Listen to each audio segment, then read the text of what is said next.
আত্মীয়তার সম্পর্ক রক্ষা করে, এটা ফরজ।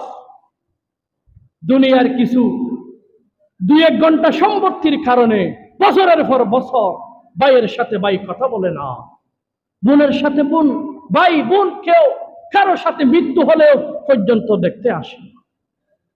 এটা আমাদের সমাজের অবস্থা। আল্লাহ রসুলের হাদিস শুনুন। আল্লাহর প্রিয় হাবিব বলেছেন, আন আবি হুরাইরাতা রাদিয়াল্লাহু তাআলা আনহু قال قال رسول الله صلى الله عليه وسلم لا تنزل الرحمة على قوم। এই পৃথিবীতে এমন কিছু মানুষ আছে যাদের উপর আল্লাহ রাব্বুল আলামিন আসমান থেকে রহমত নাজিল করবে না, তাদের আয় রোজগারের মধ্যে বরকত দিবে না। এই কথা যখন রাসূলুল্লাহ বললেন, সাহাবায়ে কেরাম আল্লাহর প্রিয় হাবিবকে প্রশ্ন করলেন, ইয়া রাসূলুল্লাহ, ওই ব্যক্তিগুলো কারা? আল্লাহর প্রিয় হাবিব বলেছেন, ওরা হচ্ছে সেই সকল মানুষেরা যারা আত্মীয়তার সম্পর্ক নষ্ট করে দিয়েছে, যারা আত্মীয়তার সম্পর্ক নষ্ট করে দিয়েছে। লা তানজিলুর রাহমাতু আলা কওমিন, আল্লাহ তাদের উপর রহমত নাজিল করবে না, তাদের আয় রোজগারের মধ্যে বরকত দিবে না।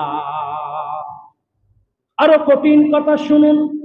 আল্লাহর প্রিয় হাবিব বলেছেন, লা ইয়াদখুলুল জান্নাতা কাতি, যারা আত্মীয়তার সম্পর্ক নষ্ট করে দিয়েছে তারা কোনোদিন আল্লাহর জান্নাতে যেতে পারবে না।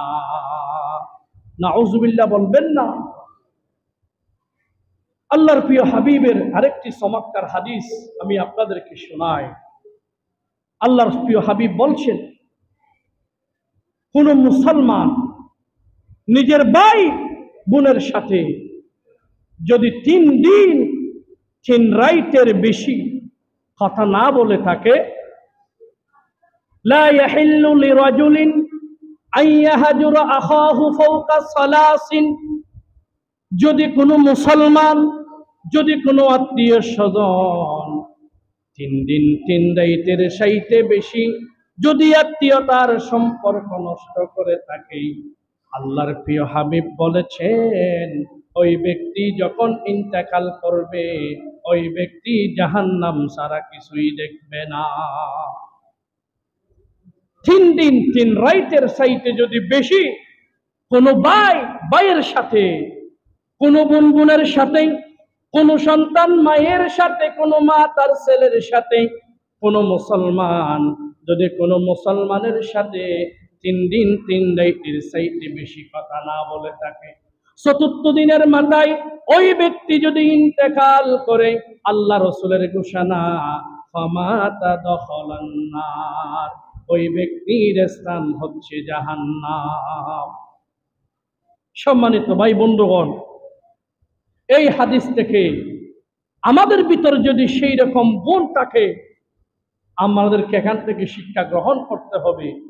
দুনিয়ার কিছু স্বার্থের জন্য নিজের বউয়ের গোপন কথা শুনে আপনি যে ভাইয়ের সাথে সম্পর্ক নষ্ট করে দিয়েছেন, কাল কিয়ামতের ময়দানে আপনি দুনিয়ায় একটা মাংস, এক টুকরা গোশত হয়তো আপনি বাঁচাতে পেরেছেন, ভাইয়ের সাথে সম্পর্ক নষ্ট করার কারণে মনে হয় কিছু টাকার মধ্যে আপনার বরকত হয়েছে, ভাইয়ের সাথে সম্পর্ক নেই। পার্শ্ববর্তী বাড়ি আপনি একটা মাছ আনলেন, ভাইকে দিলেন না, একটা মুরগি আনলেন, ভাইকে দিলেন না, আপনি একটু হয়তো 2 টুকরা একটু বেশি খেতে পেরেছেন, এই জন্য আপনি খুশি। আপনার স্থান ইন্তেকালের পরে জাহান্নাম। বলি নাউজুবিল্লাহ।